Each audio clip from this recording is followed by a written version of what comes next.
Hiya. Happy New Year, hope you all had a good Christmas. I know what you're all thinking, Keris, you're eyelinerless on the internet. Yes, I am. That is because today we are doing makeup and chatting albums. I did this a few months back when I was talking through, I think it was like my autumn playlist, except I made some cookies, and today I'm going to be going all 2014 Zoella on you, and I'm going to be showing you how I do my makeup and also chatting about my favourite albums of last year. I did this video last year and I also talked a bit about the albums that I couldn't wait for last year, and spoiler alert, a lot of those albums that I talked about that I was really excited for have made it into this list. So yeah, get a cuppa and get comfy, and I might actually put the music. What's the Zoella music? Hello everybody, welcome back to my channel. Okay, start off with some moisturiser, which funnily enough is one of the albums that has made it to my top 10 moisturiser by Wet Leg. I got quite disappointed when I went to see Wet Leg. If you've seen my little review that I did, I only played for an hour. They've got 2 albums. I paid like £40 for it and they just seemed to like really rush through the set. Having said that, really love the album. It's a real mix of their first record, gets a bit noisy in places, and then there's some really nice chilled out tracks as well. My favourite track on the album is Pokemon, which, I mean, let's be honest, you all know me, I love a good atmospheric, bit synthy. They sound like they've been at it with a pedal board. 11:21 was beautiful live. They had a bubble machine and everything. I also really loved Liquidize. That kind of reminded me of like old school Wet Leg. I say old school Wet Leg, like their first album came out like 3 years ago. 4 years ago now, I think. 2022. Oh. I was in my first year at uni. The only reason I remember that it was 2022 is because it kind of soundtracked to my mental breakdown in first year of uni. I told you I was going 2014 Zoella. This is the concealer that I've been using for the past 12 years. Bloody hell. Collection Lasting Perfection Concealer. There we go. Now, back in 2014, the next artist that I want to talk about released an album, and that is Lily Allen. I could not talk about albums in 2025 without talking about the beauty that was West End Girl. I genuinely, I love Lily Allen. I feel like if you grew up in the 2000s in the UK, especially if you were a girl in the 2000s, like you loved Lily Allen. And I remember I used to have, and I feel like, again, this is one of them things, so many girls have this experience. I feel like everybody got a karaoke machine in about 2009, and there was this one CD and it had Lily Allen on it, and you would sing it, and bearing in mind you were like 7-8 years old at the time. I mean, I was 6 in 2009, but you know, and you'd end up singing a load of Lily Allen songs on your karaoke machine, and you had no idea what you're singing about. And now looking back, when you listen to the songs, you're like, what the actual hell was I singing about at 6 years old?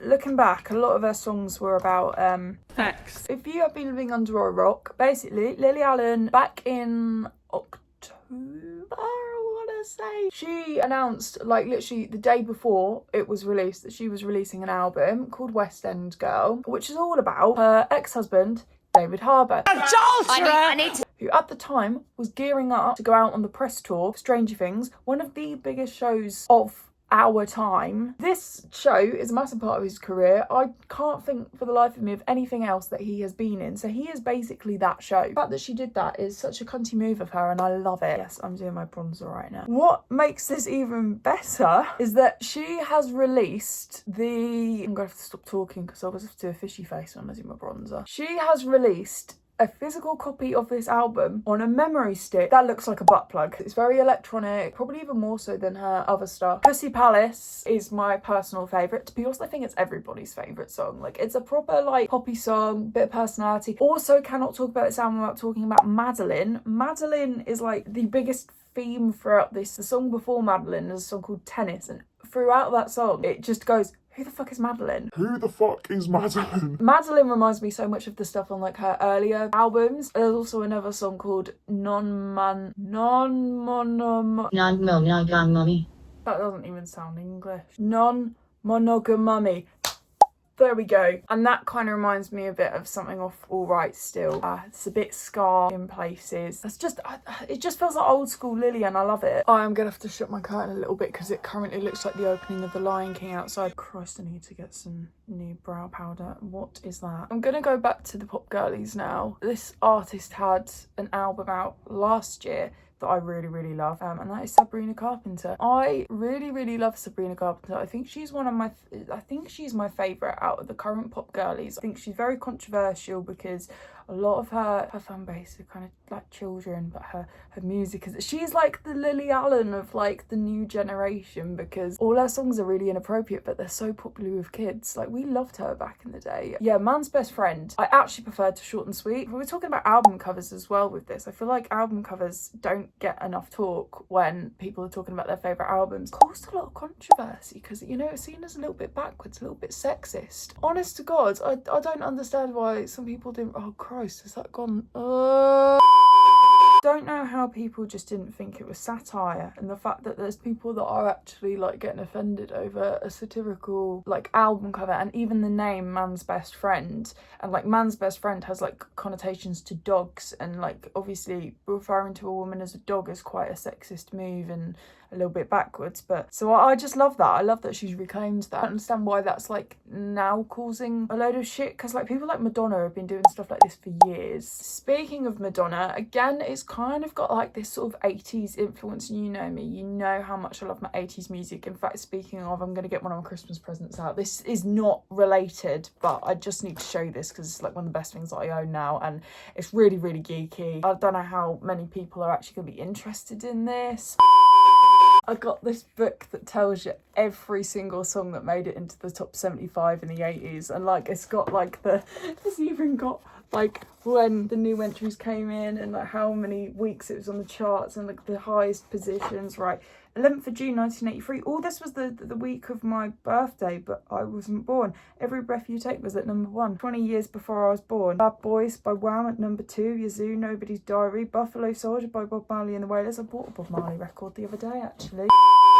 I'm also very happy that there's people on TikTok that feel the exact same way as me. My favourite track on the album sounds a bit like Land of Make Believe by Bucks Fizz, which is quite funny because that song was seen as like quite a kiddie song. Like Bucks Fizz were like a kiddies band. I don't know anybody over the age of 10 in 1983 that loved a bit of Bucks Fizz. That song is about the Thatcher government. Then the last track, Goodbye, it's like high camp. It reminds me of The Lady is a Vamp by the Spice Girls, which if you know Spice Girls you will know. That is the last track on Spice World. This one's a little bit ABBA. Then it all goes a little bit country with Go-Go Juice, which is obviously based upon Honey Boo Boo, who was like a little redneck. Oh God, I used to love Honey Boo Boo when I was a kid. One thing you're just gonna have to deal with for the next sort of like however long it takes me to do my eyeliner is that before I put like any makeup on my eyes or anything else, I always look evil. This is why I don't get my brows filled in, because I would just look permanently like angry. One thing I've really noticed when I've been compiling this list together is how many great albums that were made by women this year. Like genuinely, I think the gals are winning, and now I'm gonna really struggle to open my eyeliner, and this is where it all goes downhill because I have to have immense concentration when I'm doing my eyeliner. Yes, if you wonder how I do my eyeliner, I start with a straight line, then I go down, and then I go up from the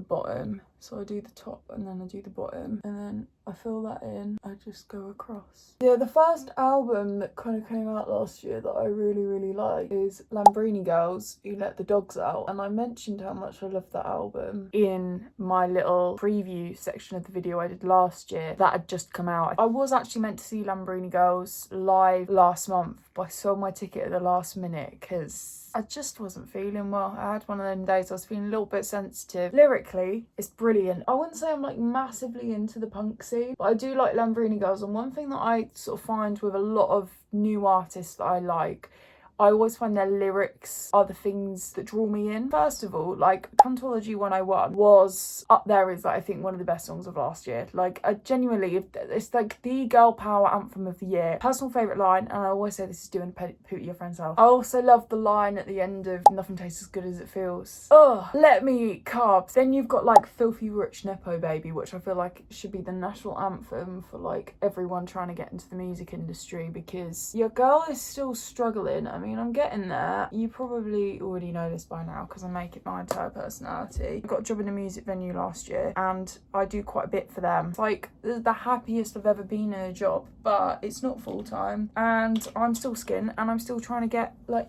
paid freelance opportunities. So if there's anybody watching from like a well-known music magazine or whatever who pays people, hello, hit me up. So eyeliner is done. Now on to mascara. Speaking of the venue that I work at, I also saw Brooke Combe there last year. I saw her quite a few times last year actually. I got really into her after her album was released, her album Dancing at the Edge of the World, which has made it into the top 10, which is why I'm talking about it. And I feel like there's not many artists like her at the moment. I feel like soul is really due a comeback, particularly her sort of style, which is very oldie worldy, kind of like Northern Soul inspired. She's also released a song called How Can I Tell You to Love Me More.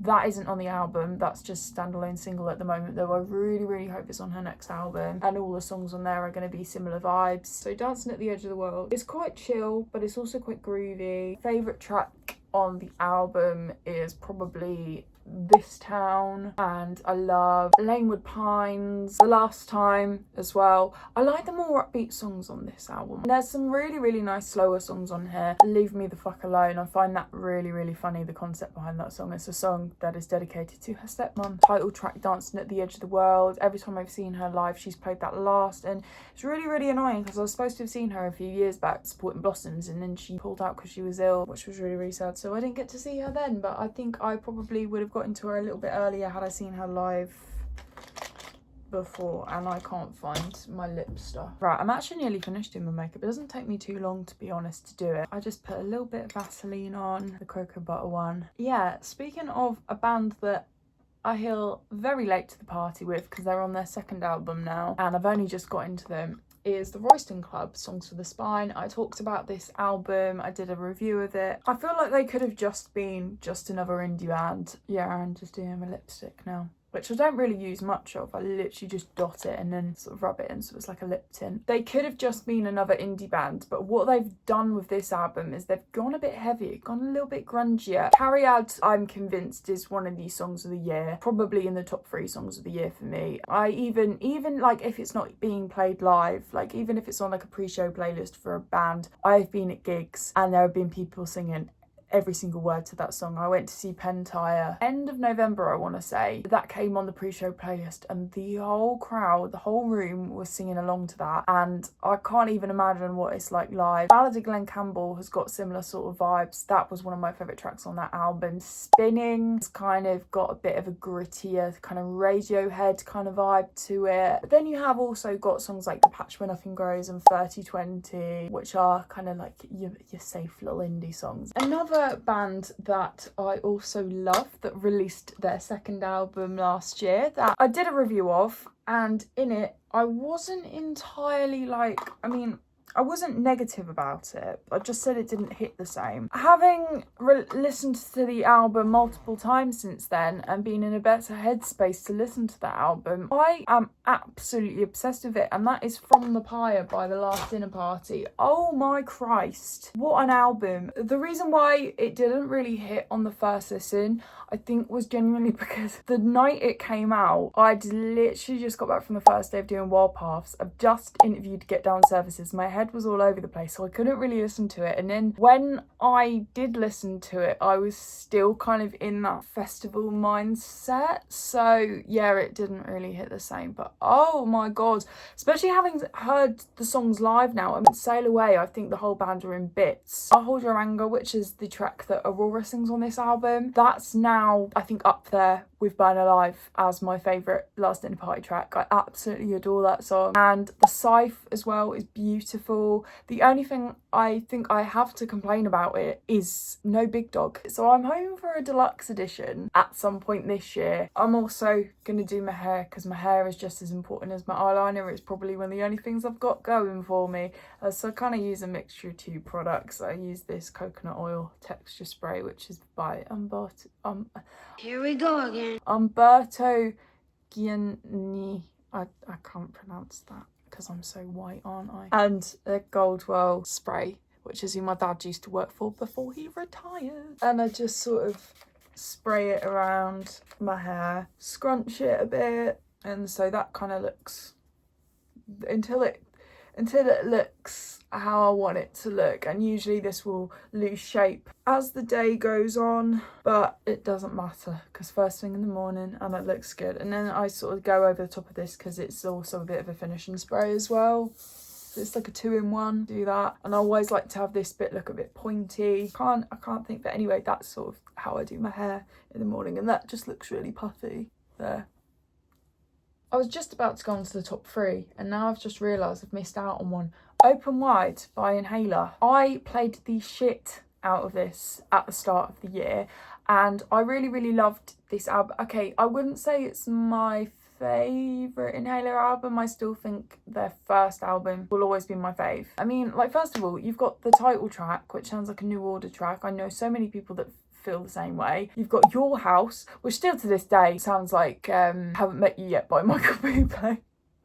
And then of the album tracks, you've got like Eddie in the Darkness, Little Things, which is probably like the darkest, grittiest song that they've ever released, and they always dedicated to One Direction, which I love as a former 1D girl. And then you've got some fun little pop songs like Billy Yeah Yeah Yeah, which I constantly get stuck in my head. So like every so often I'll literally just be minding my own business and all of a sudden I'll just start going, Yeah, yeah, yeah, come a little too close. Right, on to my top 3. I recently got a comment, somebody taking the piss out of the way that I say free, and I've never thought about it before, and I said to my parents about it and they were like, yeah, you do say that really weird, it's free, not free.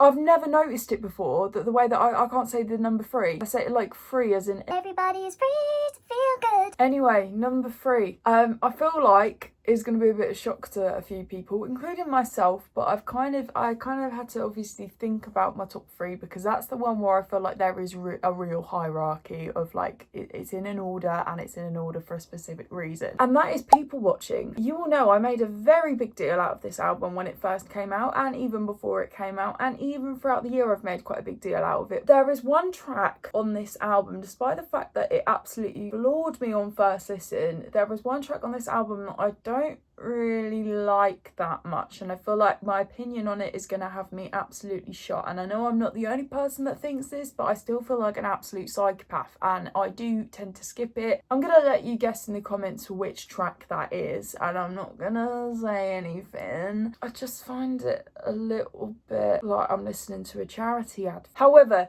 TV Dinner, I still think that's like one of the best songs that he's ever written. It's like if Pound Shop Kardashians was a Bond theme. A Little Bit Closer I love it for the line about God Camp, because it reminds me of that interview that he did where he talked about how him and Dean went to God Camp when they were like 15, 16 and drew a satanic pentagram in the ground with something. Title track, classic Fender, massive Springsteen ripoff. We always love a Springsteen ripoff from Sam. Nostalgia's Lie, beautiful. Arm's Length, Wild Long Lie, bit shit kicky, but shit kicky in the best way possible. Rein Me In, one of the biggest songs of the year, especially the version with Olivia Dean, which is on the deluxe edition. Speaking of which, on the deluxe edition, The Treadmill, how the Treadmill didn't make it onto the album itself, I don't know. So yeah, so for a while it was my album of the year. Then I realised that I actually liked one album a lot more, and there is proof that I liked it a lot more. And then we have The Clearing by Wolf Alice in at number 2. I know so many people that have this as their favourite album of this year, and they have a reason to, because it is stunning. It is so different to their other albums. Okay, Blue Weekend, nothing can beat Blue Weekend in my opinion. That is my absolute favourite, and it always will be, I feel like, because of the synths, obviously. This one sees them going a little bit back in time, very 70s, bit glam rock, a little bit like, goes a little bit ELO with Bread Butter Tea Sugar, which is my absolute favourite track on the album, and I love the way that it just sort of like twists and turns. Kind of Bloom Baby Bloom is a little bit like that as well. Something I also did sort of realise with this one is that there's not really a track that makes you sort of jump out of your skin. There is such a Wolf Aliceism of like having really nice, chilled out, beautiful songs, and then one that just like hits you out of nowhere and sort of gives you a heart attack, like Play the Greatest Hits on Blue Weekend, Yuck Fu, Giant Peach even. There's not really a song on there that is like that. That's kind of one Wolf Aliceism that is missing. I suppose Bloom Baby Bloom gets a little bit shouty in places, but it's not really like that. Passenger Seat goes a little bit country. I've also seen a lot of people say that The Sofa is their favourite song of the year, and I get it. It is beautiful. I can be happy, I can be sad, I can be a bitch when I am mad. That is just me to a T. That lyric speaks to me on a personal level. And Fawns is like, it reminds me of The Last Man on Earth Part 2. I absolutely adore that song. I actually think it's now up there as one of my favourites, along with Bread Butter Tea Sugar. And then we have my number one, The Service Station at the End of the Universe by Anthony Smerick. Of course it is! So I know a lot of people are already thinking people watching would have been my number one most played album of the year. No, it was in fact The Service Station at the End of the Universe. How do I know this? Spotify Wrapped. My Spotify Wrapped was completely taken over by this album. He was my top artist on Spotify. Angie's Wedding was my number one song. Rafters, because I'm from the south, I think like number 2. Great Pyramid of Stockport, I think, was also in my top 5 as well. I just haven't heard anything quite like him in quite a few years. Whenever people say like, oh, how would you describe his music, I'd like to describe it as ravey poetry, but I feel like it is so much more than that. Rafters kind of sounds a little bit more modern, but then you've got like Angie's Wedding, which reminds me of kind of like the early 90s sort of like rave stuff, like sort of 808 state, kind of trancey in places. Crashing Up, I feel like, or one of the most relatable songs I've ever heard. It genuinely sounds like the inside of my brain. I feel like if you've ever wanted to know what the inside of my brain feels like on a day-to-day basis, listen to that song. It's really, really fast-paced, really energetic, a bit chaotic. Lyrically, it's incredible. Starting to miss the HMA ADHD. I hate the sound of my own voice. It sounds like me. Painfully relatable is the way that I would describe that song. I hope you enjoyed this video. Please let me know your favourite albums of last year, albums that you're excited for this year. Hope you liked the little makeup tutorial. Thought it would be a little bit different. I like to think I'm good at eyeliner, but the amount of times people say to me at work, oh, I love your eyeliner, how do you get it that straight? And I'm just like, it just takes years of practice.